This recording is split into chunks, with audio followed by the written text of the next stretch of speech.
우리 함께 하나님 말씀 보시도록 하겠습니다. 하나님의 말씀 사무엘하 19장 16절에서 30절 말씀까지 보도록 하겠습니다.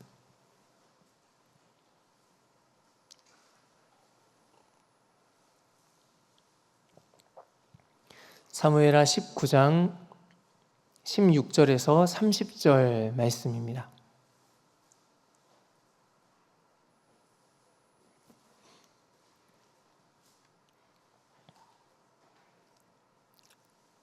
(19장) 16절에서 30절 말씀을 한 절씩 교독해서 말씀 보시도록 하겠습니다. 바후림에 있는 베냐민 사람 게라의 아들 시므이가 급히 유다 사람과 함께 다윗 왕을 맞으러 내려올 때에 베냐민 사람 1000명이 그와 함께하고 사울 집안의 종 시바도 그의 아들 15과 종 20명과 더불어 그와 함께하여 요단강을 밟고 건너 왕 앞으로 나아오니라. 왕의 가족을 건너가게 하며 왕이 좋게 여기는 대로 쓰게 하려 하여 나룻배로 건너가니 왕이 요단을 건너가게 할 때에 게라의 아들 시므이가 왕 앞에 엎드려 왕께 아뢰되 내 주여 원하건대 내게 죄를 돌리지 마옵소서. 내 주 왕께서 예루살렘에서 나오시던 날에 종의 패역한 일을 기억하지 마시오며 왕의 마음에 두지 마옵소서. 왕의 종 내가 범죄한 줄을 아옵기에 오늘 요셉의 온 족속 중 내가 먼저 내려와서 내 주 왕을 영접하나이다 하니 스루야의 아들 아비새가 대답하여 이르되 시므이가 여호와의 기름 부으신 자를 저주하였으니 그로 말미암아 죽어야 마땅하지 아니하니까 하니라. 다윗이 이르되 스루야의 아들들아 내가 너희와 무슨 상관이 있기에 너희가 오늘 나의 원수가 되느냐. 오늘 어찌하여 이스라엘 가운데에서 사람을 죽이겠느냐. 내가 오늘 이스라엘의 왕이 된 것을 내가 알지 못하리요 하고 왕이 시므이에게 이르되 내가 죽지 아니하리라 하고 그에게 맹세하니라. 사울의 손자 무비보셋이 내려와 왕을 맞으니 그는 왕이 떠난 날부터 평안히 돌아오는 날까지 그의 발을 맵시내지 아니하며 그의 수염을 깎지 아니하며 옷을 빨지 아니하였더라. 예루살렘에서 와서 왕을 맞을 때에 왕이 그에게 물어 이르되 무비보셋이여 네가 어찌하여 나와 함께 가지 아니하였더냐 하니 대답하되 내 주 왕이여 왕의 종인 나는 다리를 절므로 내 나귀에 안장을 지어 그 위에 타고 왕과 함께 가려 하였더니 내 종이 나를 속이고 주인 왕께 모함하였나이다. 사자와 같으시니 왕의 처분대로 하옵소서. 내 아버지의 온 집이 내 주 왕 앞에 서는 다만 죽을 사람이 되지 아니하였나이까. 그러나 종을 왕의 상에서 음식 먹는 자 가운데 두셨사오니 내게 아직 무슨 공의가 있어서 다시 왕께 부르짖을 수 있사오리까 하니라. 왕이 그에게 이르되 네가 어찌하여 또 네 일을 말하느냐. 내가 이르노니 너는 시바와 밭을 나누라 하니 함께 봅니다. 무비보셋이 왕께 아뢰되 내 주 왕께서 평안히 왕궁에 돌아오시게 되었으니 그로 그 전부를 차지하게 하옵소서 하니라. 아멘. 이 새벽에도 하나님 우리 가운데 주실 말씀을 기대하는 마음으로 우리 함께 따라하시도록 하겠습니다. 하나님 오늘도 나에게 말씀해 주세요. 하나님 우리가 기대할 때 그렇게 주님 구할 때 우리의 삶에 말씀으로 임하시고 간섭하시고 개입하여 주실 줄 믿습니다. 여러분은 하나님이 나를 부르셨을 때를 기억하십니까? 하나님 나를 부르신 그 부르심의 자리를 여러분 기억하고 계십니까?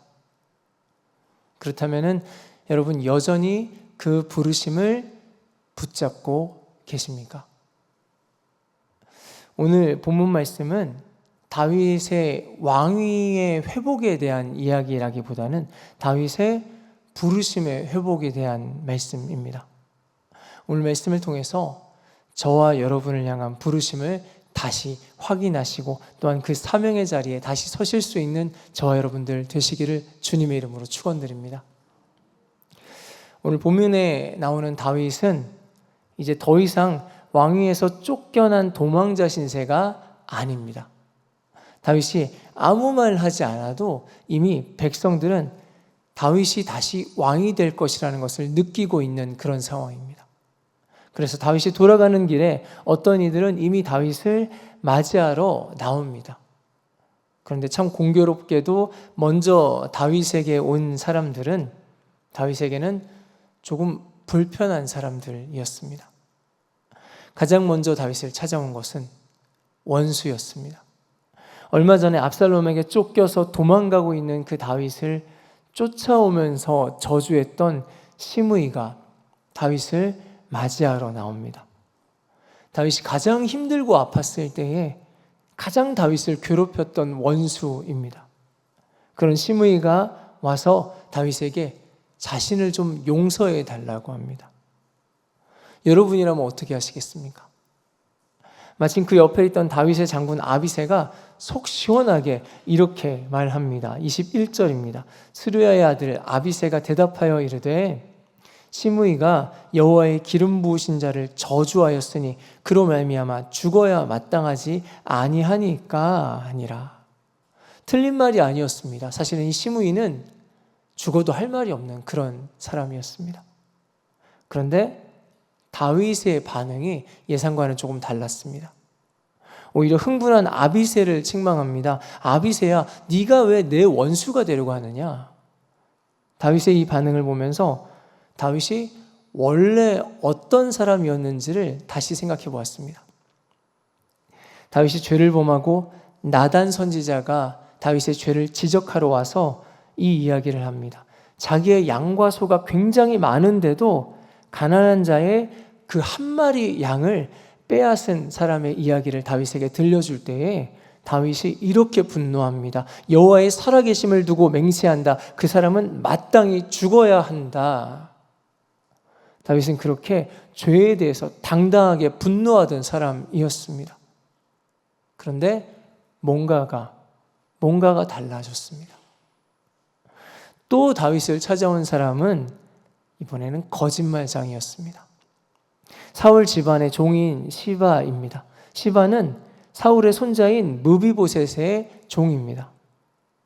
시바는 16장에서 다윗이 압살롬에게 급히 쫓겨나갈 때 다윗을 찾아와서 나귀와 먹을 음식을 제공했습니다. 그런데 그때를 놓치지 않고 자기 주인인 무비보셋이 이 나라를 차지할 생각을 하고 있습니다 라고 거짓을 말합니다. 그렇게 해서 이 시바는 다윗을 속이고 무비보셋의 모든 그 재산을 자기가 가지도록 그것을 약속받습니다. 그런데 이제 그 거짓말이 모두 탄로나게 생겨서 여러 자식들과 그 종들까지 다 데리고 와서 다윗을 맞이하는 것입니다.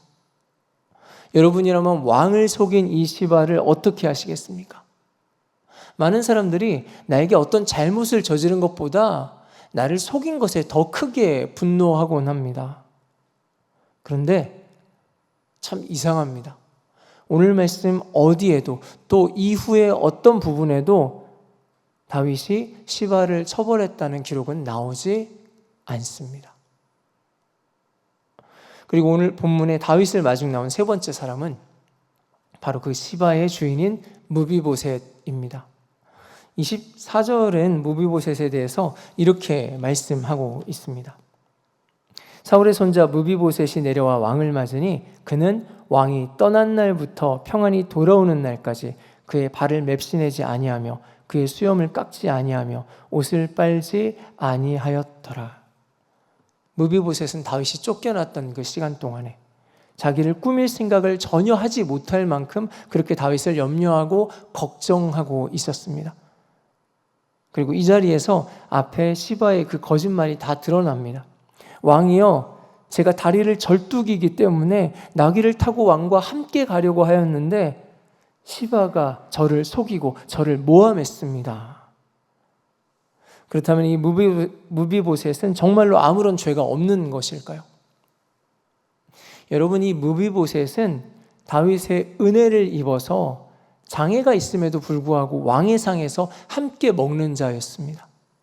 왕의 상에서 함께 먹는다는 의미는 손님 그 이상의 관계라는 뜻입니다. 몰락한 집안의 자손인 이 무비보셋이 왕가의 그늘 아래 받아들여진 것입니다.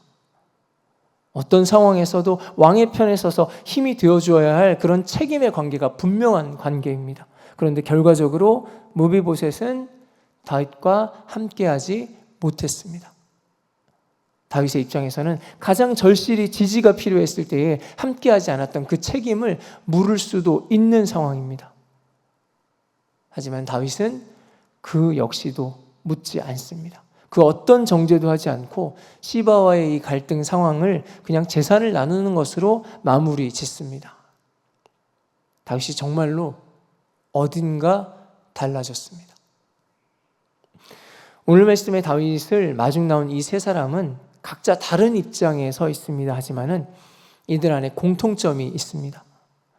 다시 돌아오는 다윗의 앞에서 어떤 모습으로든 떳떳할 수 없는 입장이라는 것입니다. 그런데 다윗은 이 세 사람에게 즉각 보복하지 않습니다. 충분히 죄를 물을 수 있는 상황임에도 사실은 그저 이들을 품고 갑니다. 다윗이 갑자기 물러진 것일까요? 혹시 자기 편을 지금 더 많이 만들어야 되는 어떤 정치적인 목적이 있어서 그랬던 것일까요? 아닙니다. 압살롬이 죽은 지금의 다윗은 그래도 가장 많은 이스라엘 백성들이 지지하고 바라고 따르는 대체 불가의 왕입니다.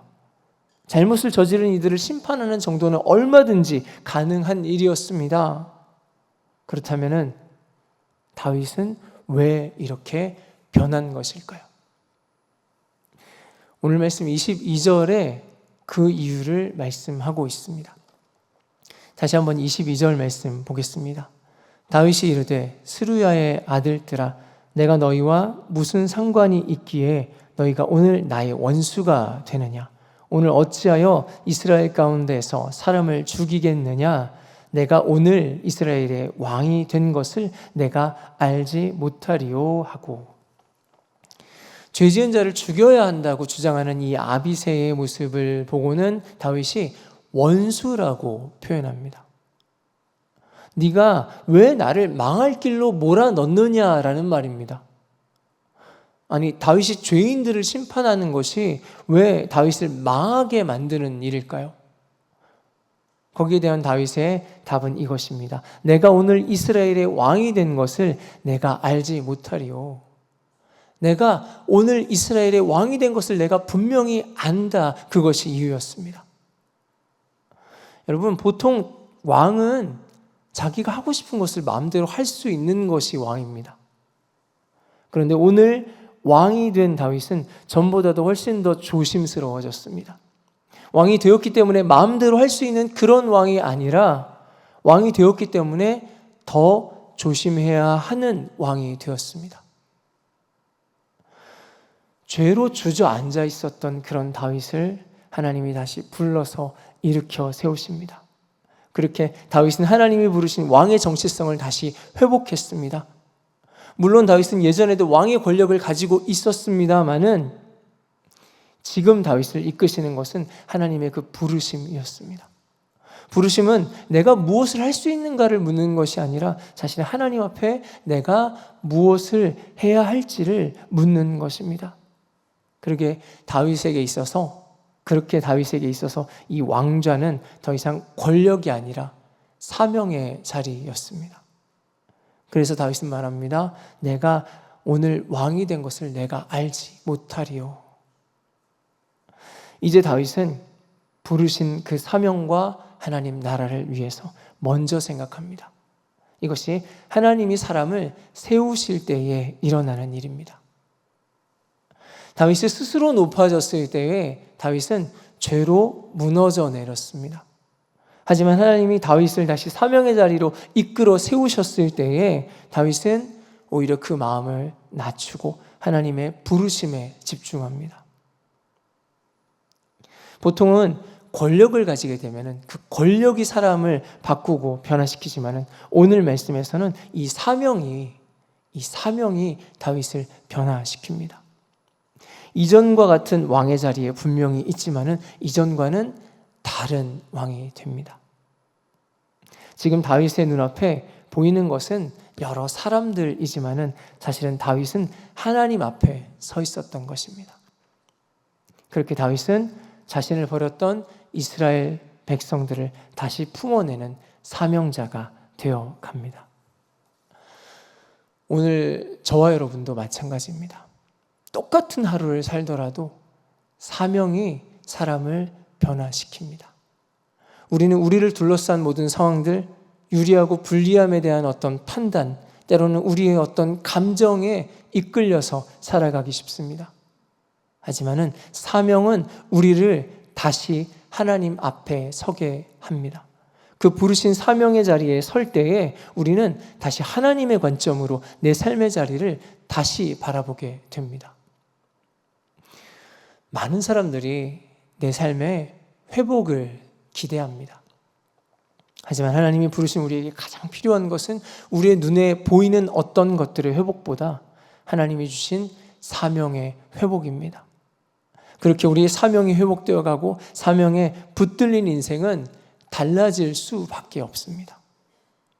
하나님께서 다윗의 사명을 통해서 이스라엘 백성들을, 이스라엘 나라를 다시 세우셨던 것처럼 하나님께서 오늘 저와 여러분의 사명을 통해서 하나님 나라를 다시 세워가실 줄 믿습니다. 그렇게 우리가 있는 가정에서, 우리가 있는 지역에서, 우리가 있는 직장과 우리가 있는 모든 자리에서 하나님 부르신 우리의 사명을 따라 살아가실 수 있는 저와 여러분 되시기를 주님의 이름으로 축원드립니다. 이 시간 함께 기도하시겠습니다. 하나님, 오늘 우리의 삶을 하나님 부르신 이 사명을 다시 기억하고 그 부르심을 다시 회복하는 그런 우리의 이 하루가 되게 하여 주시옵소서. 그래서 주님이 원하시는 그 자리에서 주님이 원하시는 모습으로 사명에 붙들린 인생 살아가고 놀랍게 하나님 나라를 이루어가는 그 사명을 이루어가는 인생으로 주님과 함께 쓰임받는 인생 되게 하여 주시옵소서. 우리 시간 주님 주신 말씀 붙잡고 주여 한번 부르짖고 함께 기도하시겠습니다.